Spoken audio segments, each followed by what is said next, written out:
Olá, gente.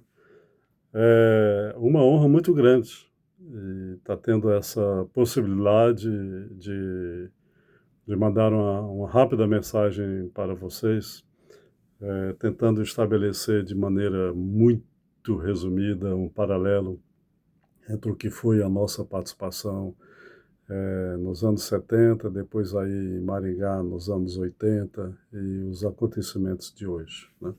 Eu diria, em resumo, que é, a história da Universidade Estadual de Maringá, ela reflete diretamente as contradições mais amplas que se desenvolvem na sociedade. E, portanto, as suas lutas têm relação direta com as lutas sociais mais amplas que se travam na sociedade. Nos anos 70, no movimento estudantil, por isso eu fui preso no Ceará, depois terminei indo para São Paulo, onde eu fiz a universidade e também militando no movimento estudantil. A nossa luta principal é pelas liberdades democráticas.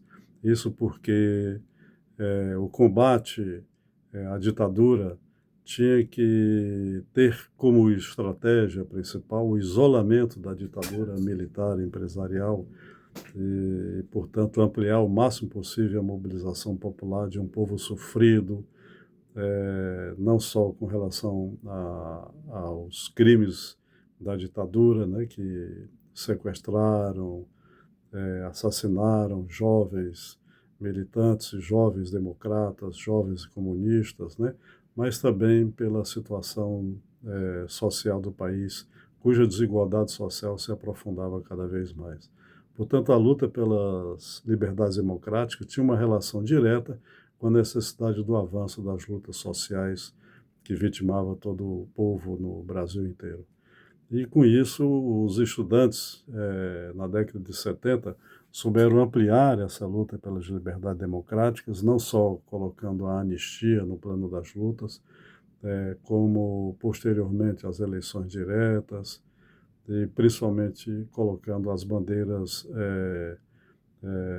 que pudessem ser de interesse de toda a população, como saúde pública, educação pública, né? Como reforma agrária, né? Retomando o debate dos anos 60, como importantes para se retomar um caminho de debater o Brasil. Essa participação dos estudantes, articulado com as mobilizações populares, no meu caso foi a participação em São Paulo, possibilitou avanços importantes. E quando eu fui para Maringá, por concurso público, cheguei lá em 82, né, motivado pela experiência de ter ali um ótimo projeto de universidade, que pudesse ser uma universidade nova, né, onde tínhamos tudo para fazer, pudesse, com isso, desafiar toda uma geração que estava sendo formada, geração de jovens professores, técnicos, né, que estavam vindo do movimento estudantil e que pudessem ali ter a sua dedicação científica, acadêmica e de professores, né, ligada a um projeto mais amplo de país.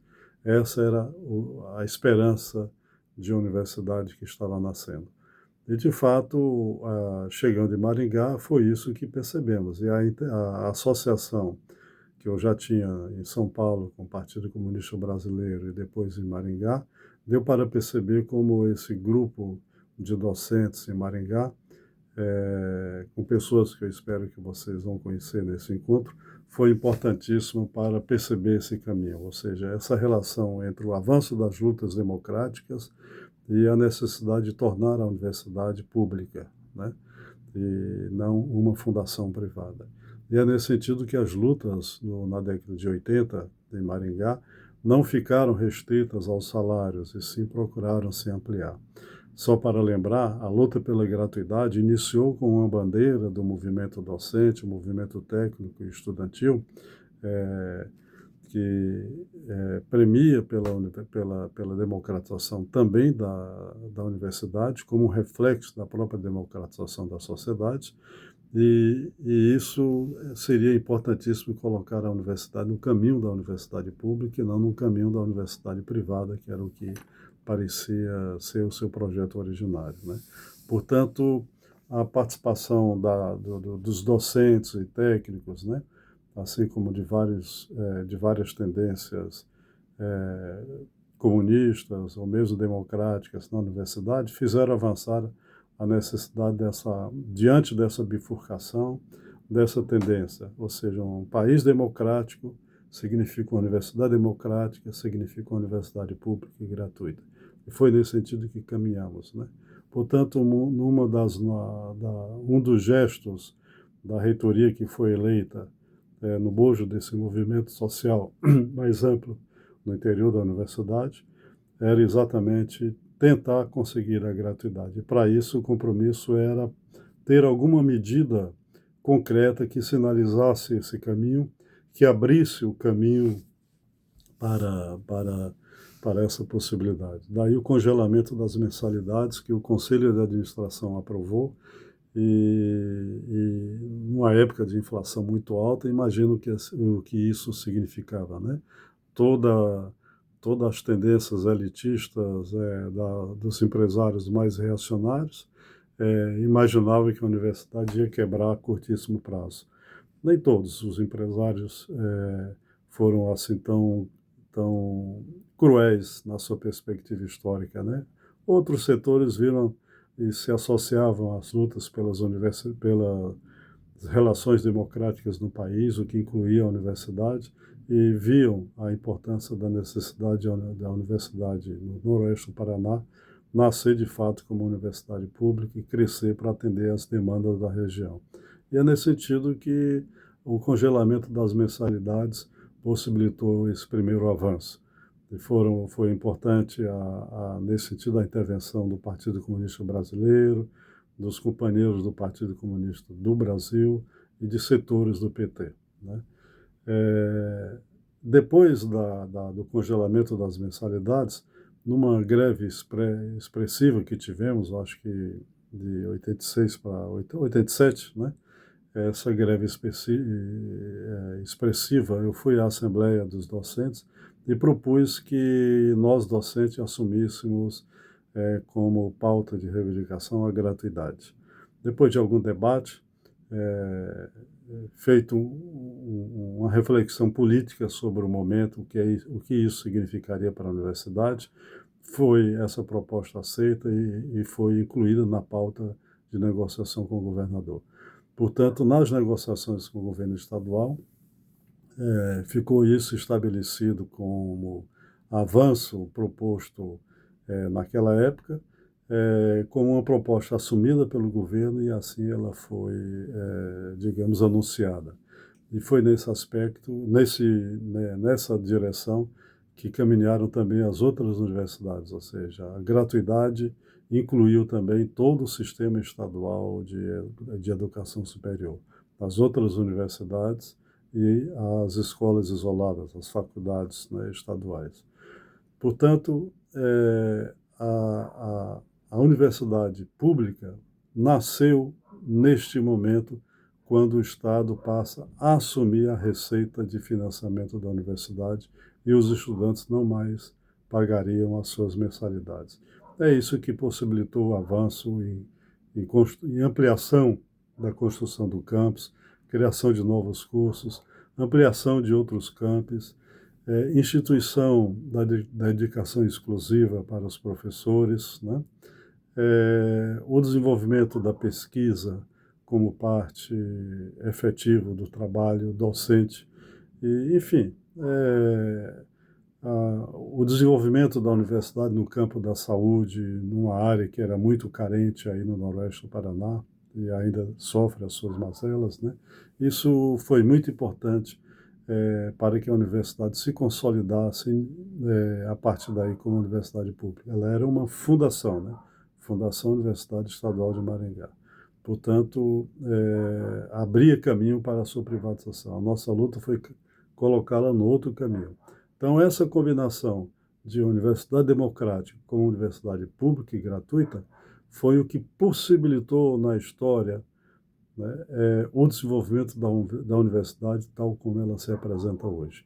E ela se apresenta trazendo seus avanços, mas evidentemente trazendo todas as contradições internas e externas nas relações que perpassam a sociedade num momento cada vez mais difícil, né? Talvez a orientação nas lutas sociais que os comunistas da época, né, dos anos 80, tenham contribuído de forma mais importante, mais expressiva, tenha sido essa, né? Ou seja, lutarem pelo congelamento das mensalidades, lutarem pela gratuidade, associado com o movimento estudantil, juntamente com outras forças de participação estudantil e docente, e técnico, que já começavam a se fazer presente de maneira expressiva também na universidade. Talvez isso é que brindou, não, isso é que possibilitou que a universidade de fato se desenvolvesse como uma universidade. E como eu disse, trazendo no seu bojo todas as contradições da sociedade. Eis agora que nós estamos diante de um momento muito difícil, muito mais aprofundado, porque se trata não apenas de contradições em caminhos opostos que se possa ter de um governo aqui ou lá. O que se apresenta agora é mais estrutural, é mais sistêmico.